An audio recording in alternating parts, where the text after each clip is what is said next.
dan alhamdulillah steeringnya udah nggak berat, udah berfungsi normal sebagaimana mestinya.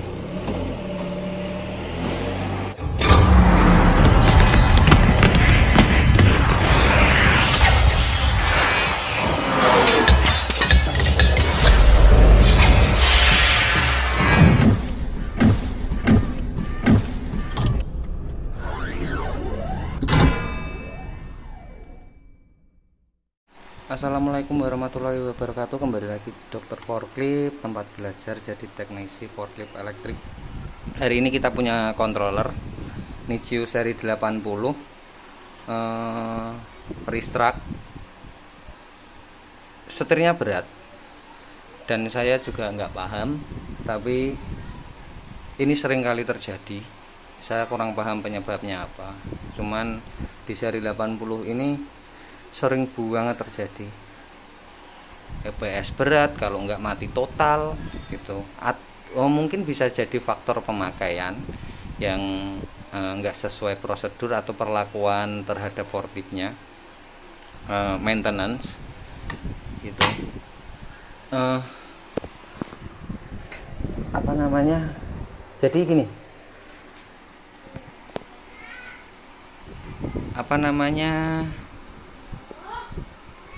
aku bakal jelasin intinya sedikit tentang kemungkinan penyebab kerusakan yang terjadi di controller itu atau di sistem forklift elektrik ya.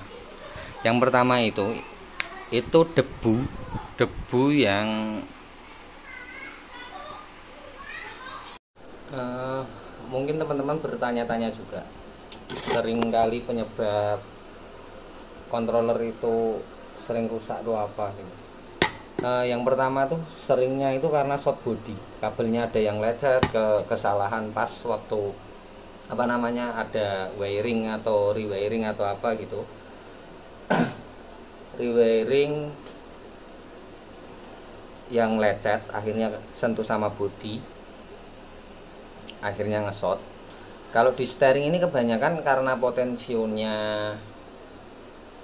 mungkin ya potensionya itu rusak, jadi kadang gede-gede gitu, atau dia posisinya muter terus sebenarnya, tapi pas posisi mentok dia nggak ngelimit, akhirnya IC-nya jebol. Terus apa yang paling sering nyebabin gitu? Nah, yang bisa sering nyebabin dan membuat umur controller itu jadi nggak lama itu biasanya karena ini teman-teman, debu. Karena debu yang nggak dibersihin itu akhirnya membuat sistem pendinginnya nggak bekerja secara optimal karena heatsinknya tertutup sama debu gitu. Secara logisnya seperti itu. Atau kalau enggak gini, debunya kalau ketika kering itu nggak ada masalah, tapi ketika lembab dia baru bisa bikin short.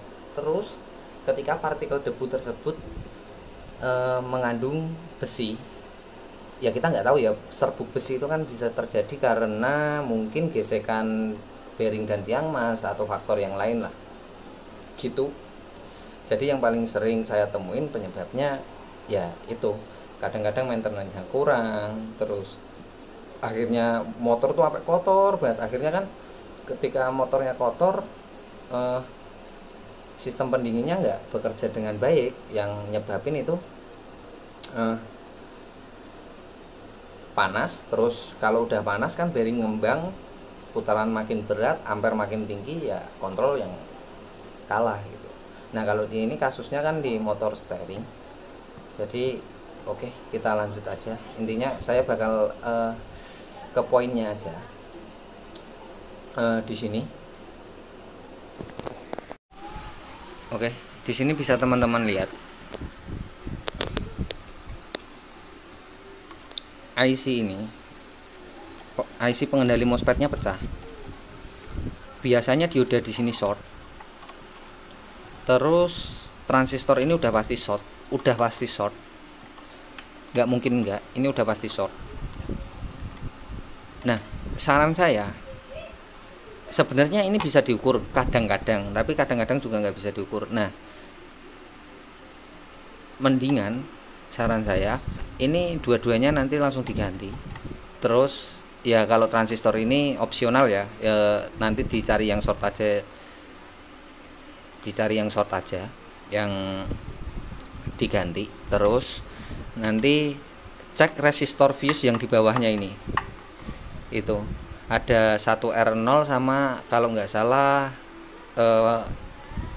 4R1 atau 4R7. Nanti coba kita lihat bareng-bareng. Intinya poinnya di situ aja. Itu sama, jangan lupa cek semua dioda yang ada di sini. Karena yang jelas saya nggak punya wiringnya, jadi saya nggak tahu nih masuk yang ke potensionya yang mana gitu ya. Gitu teman-teman. Oke, saya lanjut dulu. Oke teman-teman. Jadi benar. Pertama, resistor fuse ini putus, kelihatan hitam. Nanti tetap teman-teman harus ukur semuanya, meskipun nggak kelihatan terbakar seperti ini, biasanya ada yang putus juga. Terus oh ya, ini kebanyakan ini IC-nya di pasaran nggak ada, dan minimal order itu biasanya 100 piece, harganya sekitar 37 sampai 38 ribuan. Minimal pemesanannya 100 piece, itu nggak ada di pasaran. Terus transistornya juga nggak ada di pasaran. Saya nggak nyaranin kalian cari persamaan, karena nanti kalau persamaan biasanya di belakangnya itu 35, itu nggak sama teman-teman. Aku udah pernah nyoba dan akhirnya malah terjadi yang hal-hal yang nggak diinginkan gitu. IC-nya akhirnya kebakar, malah tambah rusak parah. Itu intinya gini, controller ini yang bikin insinyur yang jelas, dengan hitung-hitungan yang sangat matang. Terus kita ngerubah yang udah nggak sesuai lah gitu.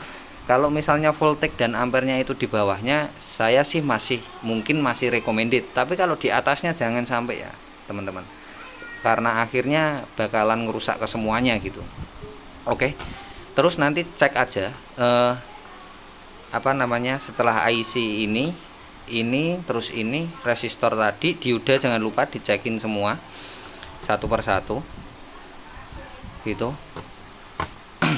Oke, saya akan lanjut lagi untuk melakukan pengecekan. Saya bakalan pakai metode BIP sekarang ini.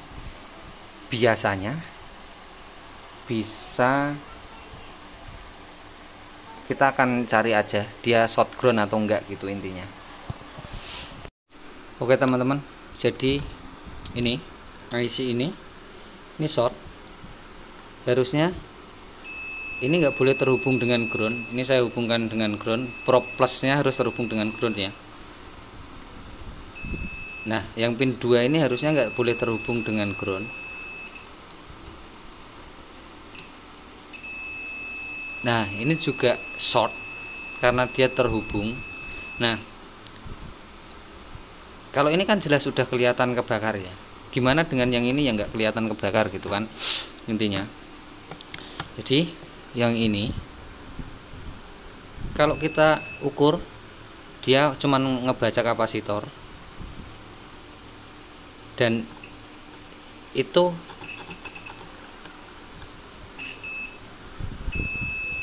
nah di sini juga short ground. Apakah dia nge-short? Oh enggak. Ini karena memang kalau dia lihat dari rangkaiannya, bisa dilihat nanti dari datasheet IC-nya teman-teman. Memang ini harusnya terhubung dengan ground, tapi harusnya pin 2 ini nggak boleh terhubung dengan ground gitu. Nah beda kan ya, ini pin 2 di sini kan terhubung dengan ground nih, sedangkan yang ini kan enggak teman-teman. Nah ini apakah ini nggak rusak? Belum tentu teman-teman. Jadi pastiin dulu, ukur antara terminal high dan terminal low nya itu terhubung apa enggak. Saya karena nggak bisa sambil pegang HP ya, jadi yang jelas ini juga rusak. Terminal high dan low nya itu terhubung dengan ground. Jadi kita langsung ganti aja IC nya gitu. Nah kalau pakai solder hati-hati, jangan terlalu panas, nanti bisa kembung. jangan terlalu dingin juga, nanti akhirnya nyoplok terminalnya, memang agak sulit. Terus jangan lupa semua yang enggak kayak kapasitor ini, saya di sini pakai suhu sampai 350 derajat. Suhu baterai ini dikasih pendingin. Pendinginnya terserah teman-teman, bisa pakai thermal, bisa pakai isolasi yang pelapis anti panas itu. Kalau saya biasanya pakai thermal seperti ini. Kalau yang memang deket-deket banget seperti ini, jadi saya tempel thermal seperti ini biar komponen yang sensitif, kapasitor bisa kering dan baterai bisa kering, bisa gembung, itu bener-bener terlindungi, terlapisi gitu teman-teman.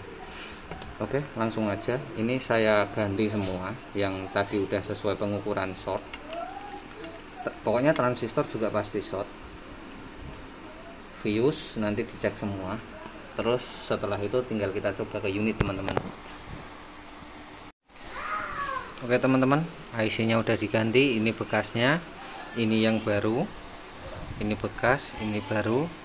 Ini transistornya, transistor MOSFET udah diganti. Ini bekasnya, ini yang baru. Dan kapasitor kenapa kok saya copotin ya, karena saya pakai solder uap tadi. Panasnya saya setel di 450 karena memang apa namanya, ini tebel banget ya lapisannya tuh udah. Nah untuk hasil yang rapi tetap sama, saya pakainya mekanik solder paste timah cair. Oke, saya tinggal nanti pasang kapasitornya. Fuse yang 4R tadi belum diganti, nanti diganti. Setelah diganti pasang kapasitor, terus udah tinggal kita coba di unit teman-teman.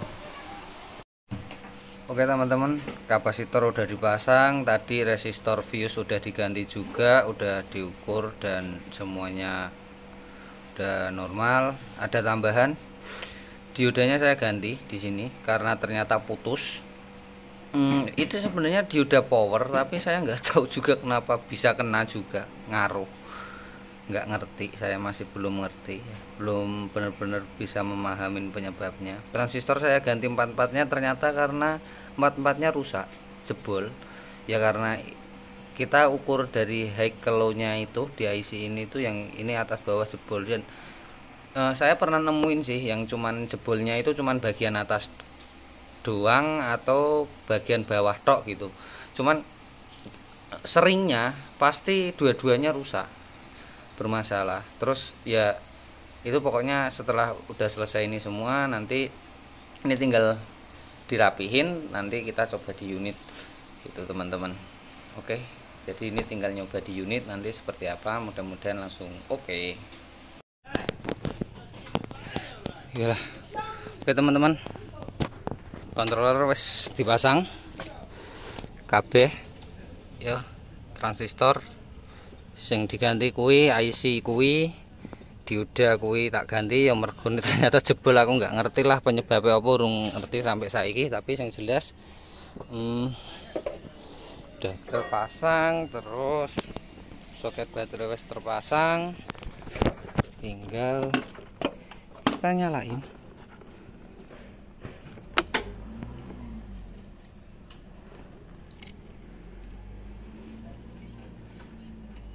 Checking monitoring oke. Dan alhamdulillah